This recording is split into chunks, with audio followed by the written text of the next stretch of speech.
Hey guys, this is Joy back again with another video, and I just wanted to say thank you so much for tuning into my channel. You guys are absolutely amazing.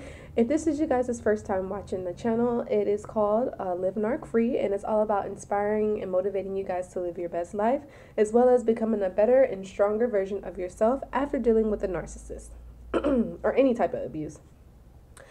So, for those of you that don't know, I am a coach for narcissistic abuse. I have been abused by a narcissist, several narcissists, a borderline, and I think that borderline has schizophrenia. Excuse me, I am under the weather. Let me get a drink of water real quick.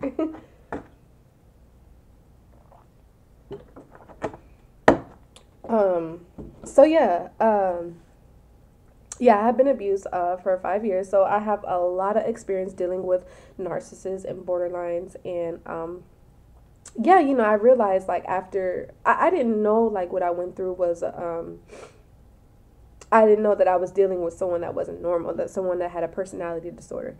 I just knew that I was deeply affected, deeply traumatized, and deeply hurt because the people that I was dealing with, they didn't have any remorse. They didn't have any like they didn't care about how I felt after the situation, even though they were in the wrong.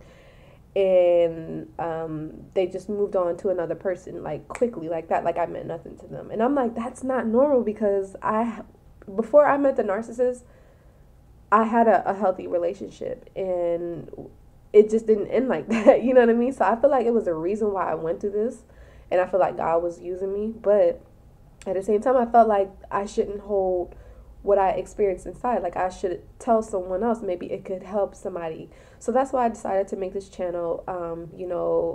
It was painful going through narcissistic abuse, all the shame, the guilt, the anger, the regret, the humiliation, the blame, and just feeling like worthless. A lot of us feel like that, but that has a lot to do with like our childhood issues, childhood traumas, and stuff like that. Everything that we went through. But I just felt like I needed to get the message out there, and I feel like I'm doing that. So, yeah, you guys, that's pretty much my story, my background, and everything. It was kind of short and sweet. But, yeah, I'm just here to give back and help as many people heal, recover, get closure, get clarity, and just move on from this, because it's tough. Trust me, like the first narcissist I was with for 4 years, and it took me about a year or two just to get over. I literally cried for like 6 months straight. The second narcissist, I only dated him for 4 months because I caught on to him. But I cried. I mourned him for like a couple months or so. But it was still tough. I was still checking up on his social media, his Instagram, and he was posting pictures of a new person. And that was tough to see, because it was like an ego.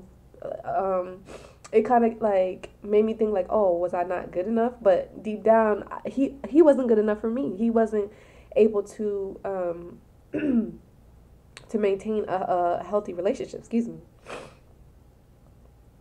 So this video is going to be called, because a lot of people have been asking me about this, because I think it was like maybe a month or so ago, I talked about I dated a borderline, which was, excuse me, I said second narcissist, but I meant to say he was a borderline. But it's all kind of like in the same like personality disorder group, whatever. So this video is going to be called The Difference Between the Narcissist Personality Disorder and the Borderline Personality Disorder. So I'm going to start with the Narcissist Personality Disorder, and I got this definition from Wikipedia, but I know it offhand, but I just wanted to get some more information. So the narcissistic personality disorder is a long-term pattern of abnormal behavior such as aggregated feelings of self-importance, an excessive need for admiration, and a lack of empathy. People affected by it often spend a lot of time thinking about achieving power or success, or about the appearance. They often take advantage of the people around them. Their behavior typically begins by early adulthood and occurs across a variety of social situations. So that's that. And then also I had some other notes. You guys know I like to have my notes in my videos. But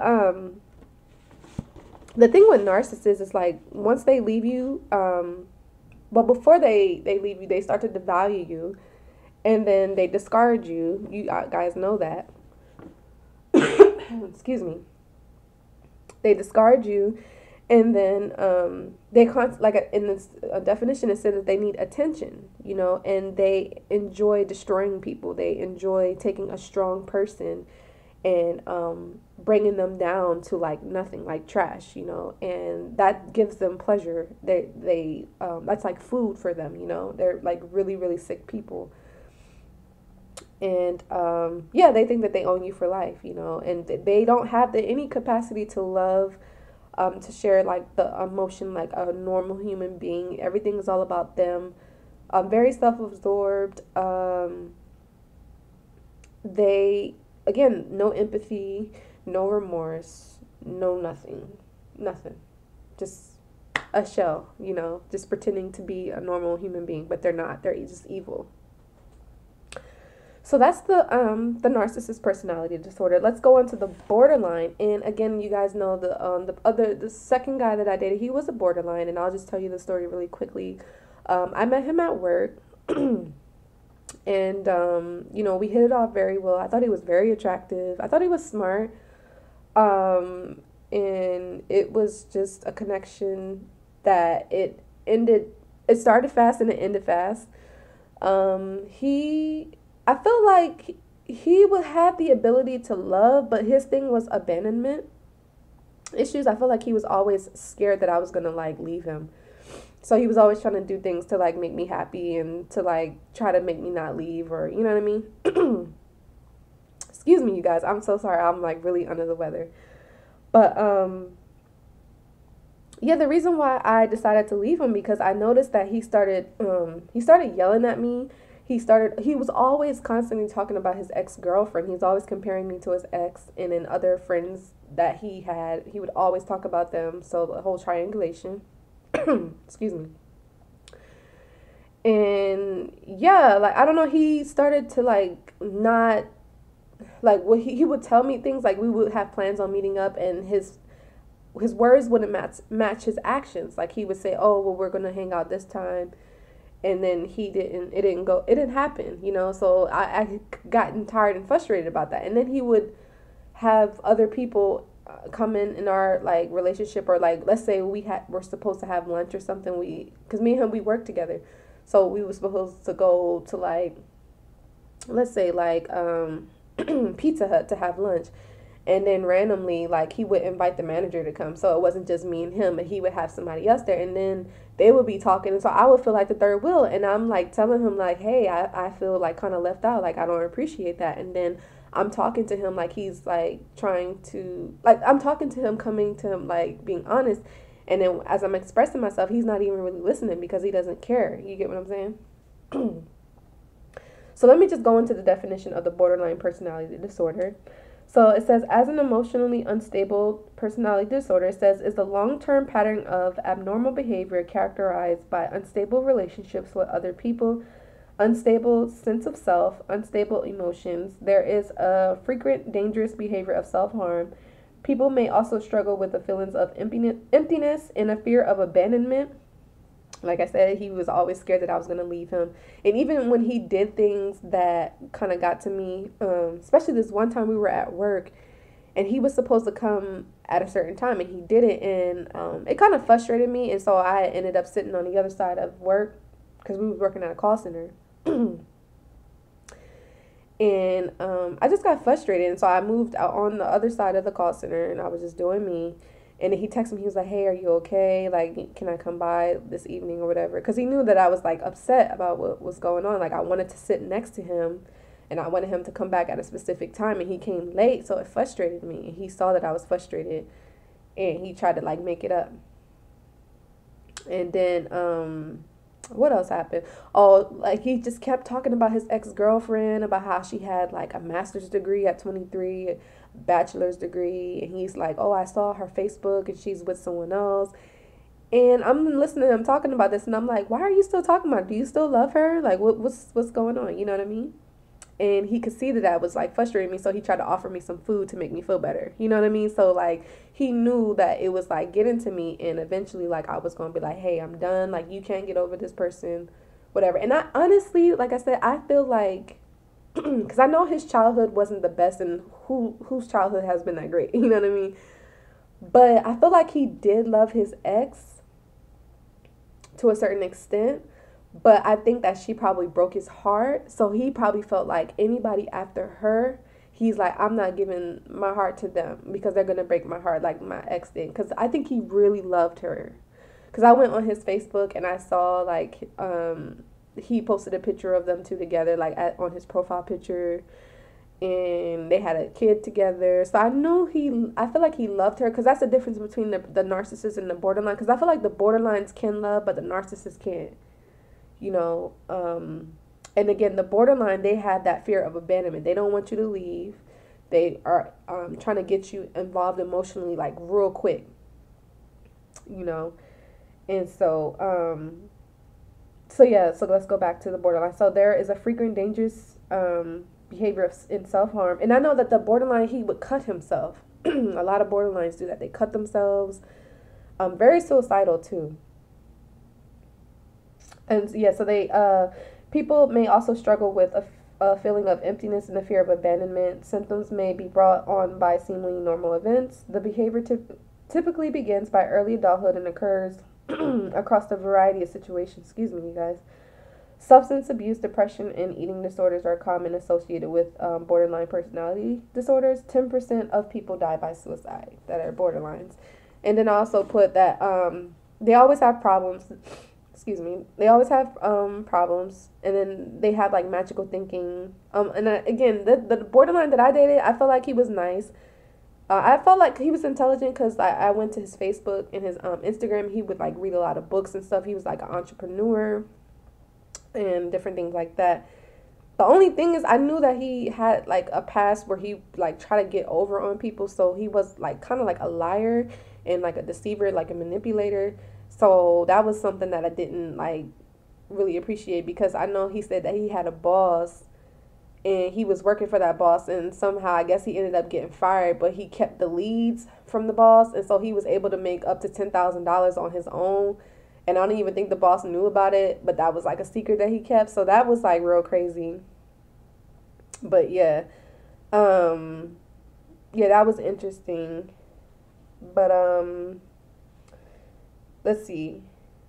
Yeah, so the borderline, when they leave you, like I said, they have to have somebody right there, kind of like the narcissist. But again, they're afraid of abandonment. They're always talking about how bad their childhood was. And they love bomb you like the narcissist, and different things like that. And the borderlines, they don't have like a sense of self, like they don't have a personality, because some narcissists don't have personality. Some of them do, but not really.